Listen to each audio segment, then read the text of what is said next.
Guys, again, we're going to do some adding fractions. And remember, in adding fractions, we need that common denominator. So that bottom needs to be the same.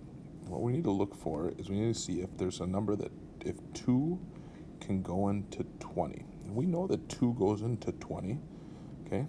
Because they're both even and count by 2, and 2 goes into every single even number. So we're going to change that by saying 1/2 times what will get us to 20. And we can say that would be 10.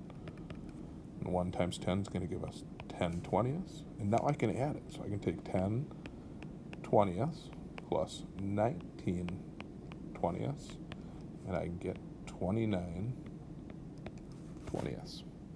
Okay, and that is one of our answers. Okay, but can we change that answer so that it is a full? So can I take 20 out of 29?